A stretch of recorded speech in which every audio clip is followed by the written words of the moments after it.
Day 3, 40일 기도 3일째입니다. 오늘의 주제는 성령의 침례가 우리에게 주는 유익이라는 주제입니다. 여러분, 성령의 침례를 위해 기도드리면 우리에게 어떤 변화가 일어날까요? 성령의 충만을 입은 신자들의 삶에 일어날 몇 가지 변화를 다음과 같이 요약해 보았습니다. 첫째, 하나님의 말씀을 연구하고 싶은 더욱 강한 열망이 생길 것입니다. 둘째, 더 진지한 기도의 삶을 살게 될 것이에요.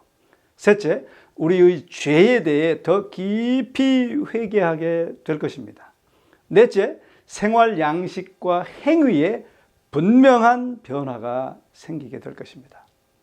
신자들이 그리스도 안에서 승리하는 삶을 살려면 성령의 충만은 필수적인 것입니다. 성령의 침례 없이는 신자들이 진정한 의미에서 그리스도를 온전히 아는 경험을 할 수 없다는 것이 성경의 가르침입니다. 이 사실이 열처녀의 비유에 잘 나타나 있습니다. 그리스도께서는 이 비유에서 성령의 기름을 가지고 있지 않았던 미련한 처녀들을 향하여 내가 너희를 알지 못하노라 라고 선언하셨던 것입니다. 이 외에 성경의 다른 곳에도 내가 너희를 알지 못한다는 그리스도의 말씀이 있습니다. 예를 들면 나더러 주여 주여 하는 자마다 천국에 다 들어갈 것이 아니요 다만 하늘에 계신 내 아버지의 뜻대로 행하는 자라야 들어가리라. 그날에 많은 사람이 나더러 이르되 주여 주여 우리가 주의 이름으로 선지자 노릇하며 주의 이름으로 귀신을 쫓아내며 주의 이름으로 많은 권능을 행치 아니하였나이까 하리니 그때에 내가 저희에게 밝히 말하되 내가 너희를 도무지 알지 못하니 불법을 행하는 자들아 내게서 떠나가라 하리라. 여러분, 이 말씀을 살펴보면 성경의 가르침에 지적으로 동의하는 것이나 교회 활동에 열심히 참여하는 것 등이 중요하기는 하지만 예수님과 친밀한 관계를 맺기 위하여 이런 것으로 성령의 침례를 대신할 수는 없습니다. 물의 침례를 혼인 예식에 비유한다면 성령의 침례는 신랑 신부가 친밀한 관계에 들어가는 첫날 밤의 경험에 비유할 수 있습니다. 사탄은 수단과 방법을 가리지 않고 성령의 침례를 방해하려 하는데 그 이유는 간단합니다. 신자들이 성령의 침례를 받게 되면 그들의 삶에서 자기가 끼칠 수 있는 영향력이 약화될 것을 알기 때문입니다. 기독교 신앙에서 그리스도를 알고 개인의 구주로 받아들이는 것이 그 중요성이라는 면에서 첫째라고 한다면 성령의 충만을 이해하고 경험하는 것은 둘째라고 말할 수 있습니다. 그렇다면 이미 그리스도를 영접한 신자들의 삶에서는 성령 충만을 추구하는 것과 성령 안에서 승리의 삶을 영위하는 것 외에 더 중요한 것은 없다라고 말할 수 있겠습니다. 여기에 우리가 깨달아야 할 중요한 사실이 있는데 그것은 성령의 충만은 날마다 새로이 주어지는 경험이라는 것입니다. 성령의 충만은 한 번으로 족한 것이 아니에요. 사도 바울에 의하면 우리의 속사람은 날마다 새로워져야 한다라고 말합니다. 우리의 삶은 매일 성령으로 새로움을 입어야 합니다. 에베소 5장 8절의 성령의 충만을 받으라는 사도 바울의 명령은 진행형 의미를 지닌 헬라어입니다. 다시 말해서 우리는 매일 끊임없이 성령의 충만을 받아야 한다는 것이지요. 그리스도는 모든 점에서 우리의 모본이십니다. 그리스도께서 경험하신 성령의 침례에 대해 화이트 여사는 다음과 같이 말했습니다. 그리스도께서는 날마다 새롭게 성령의 침례를 받으셨다. 이른 아침 주께서 그리스도를 깨워 그의 혼과 입술을 기름으로 안수하셔서 사람들에게 은혜를 나누어 주시게 하셨다. 여러분, 만일 그리스도께서 매일 성령의 침례를 받으실 필요가 있었다면 그리스도인들도 같은 경험을 위해 매일 기도할 필요가 있을 것입니다. 그리스도의 장성한 분량에 이르는 것은 성령의 도움이 필요되는 대표적인 과정입니다. 말씀은 다음과 같이 기록하고 있어요. 우리가 다 수건을 벗은 얼굴로 거울을 보는 것 같이 주의 영광을 보매 저와 같은 형상으로 화하여 영광으로 영광에 이르니 곧 주의 영으로 말미암음이니라 라고 기록합니다. 이러한 영적 성장은 우리가 매일 새롭게 경험해야 할 과정인 것입니다. 성령의 충만을 입는 신자들의 품성 변화에 대해 화인 여사는 다음과 같이 묘사했습니다. 하나님의 영이 심령을 사로잡으면 삶이 변화된다. 죄된 생각은 떠나가고 악한 행위는 정죄를 당한다. 사랑, 겸손, 화평이 분노, 시기, 분쟁을 대신한다. 기쁨이 슬픔을 대신하고 얼굴 표정은 하늘의 빛을 반사하게 된다.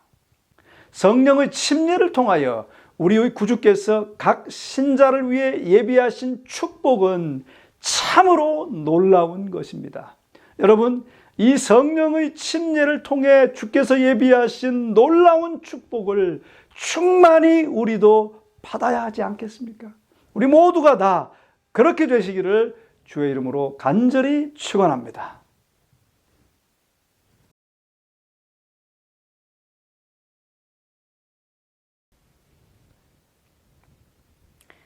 안녕하세요. 저는 아틀란타 교회에 다니고 있는 지순연입니다. 제 인생을 2020년 5월 전후로 나누고 싶습니다. 왜냐하면 제 삶이 이때부터 변했기 때문입니다. 저의 육신적인 신앙생활이 영적인 신앙생활로 바뀐 것은 한 집사님으로부터 개인적 신앙 부흥의 단계와 기도와 헌신의 40일, 이 두 권의 책을 받고 일주일에 3번 정도 읽고 기도하면서입니다. 제가 목말라 하고 찾고 싶었던 것들이 이 책 속에 있었습니다. 이 책에는 어떤 것들이 쓰여 있을까 궁금해 하신 분들을 위하여 한 구절만 읽겠습니다.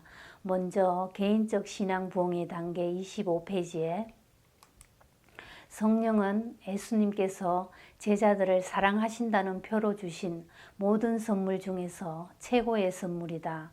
그러므로 이 귀중한 선물은 그 소중함을 알고 또 받기를 갈망하는 사람들에게만 주어지는 것이다 라고 쓰여 있고, 기도와 헌신의 40일 27페이지에는 이 40일 헌신 기도는 참여자로 하여금 예수님과 동일한 경험을 할 수 있도록 고안되었다.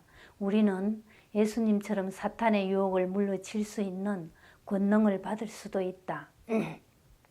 더 나아가 독자들이 영혼을 구원하는 일에 하나님께서 즐겨 쓰시는 도구가 되게 하는 것이 저자의 목적이다 라고 쓰여 있습니다.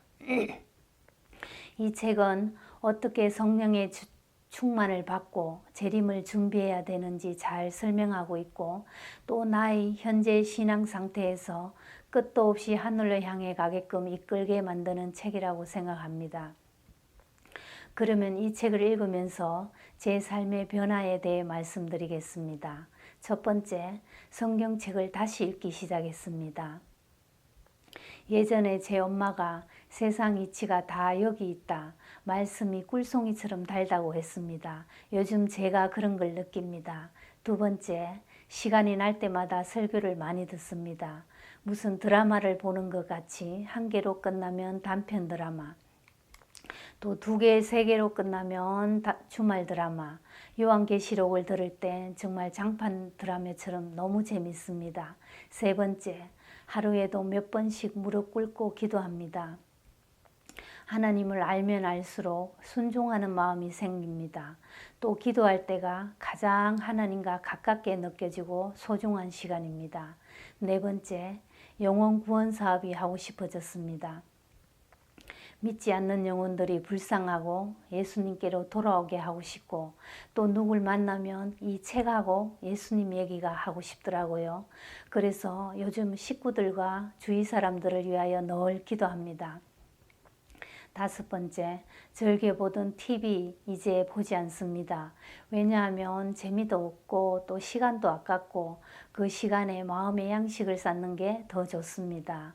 여섯 번째, 사랑하는 마음을 가졌어요. 모두를 사랑해주고 싶고 용서해주고 싶고 또 이 마음이 언제까지인지 모르겠지만 정말 저는 이 마음이 너무 좋습니다. 예수님도 이런 마음일까요? 일곱 번째, 감사하는 마음이 생겼어요. 이제는 모든 일에 감사하고 가슴이 벅찹니다. 저도 정말 신기합니다. 그리고 저의 말과 행동이 달라졌어요. 저의 언행으로 빛이 되지 않는 말은 삼가합니다. 또 고맙다, 미안하다는 말 예전엔 별로 해본 적이 없는데 지금은 이 말이 너무 잘 나옵니다. 그래서 저는 요즘 하루하루 하나님 은혜 가운데 살고 있습니다. 성령님이 제 곁에 늘 계신 더 편안하고 기쁩니다. 나의 기도를 들어주시고 늘 돌보아 주시는 하나님이 계신기를 알기 때문에 두렵지 않습니다. 제 마음이 강해졌습니다. 하나님을 순종하고 교만을 내려놓으며 사는 것이 행복하다는 것을 알았습니다. 그래서 저의 자아가 조금씩 깨어질 때마다 예수님께로 점점 다가가는 걸 느낍니다. 이제는 저의 삶을 완전히 주님께 맡기고 성령님의 인도하심 따라 사는 삶이 됐습니다. 여러분들도 개인적 신앙의 부흥 단계와 기도와 헌신의 40일 이 책을 주문하여 파트너와 읽고 기도하면서 신앙생활에 많은 도움이 되길 바라며 변화받는 삶을 사시길 바랍니다. 이 책 저자와 번역자와 책을 전해준 집사님께 감사를 드리며 또 하늘의 소망을 품고 제가 무엇을 하며 살아야 되는지 가르쳐 주신 하나님께 감사하며 영광을 돌립니다. 이 재림의 시기에 각자 받은 달란트대로 하나님의 부르심에 순종하여 복음을 전파하는 일에 사명을 감당하시길 주님의 이름으로 기원합니다. 감사합니다.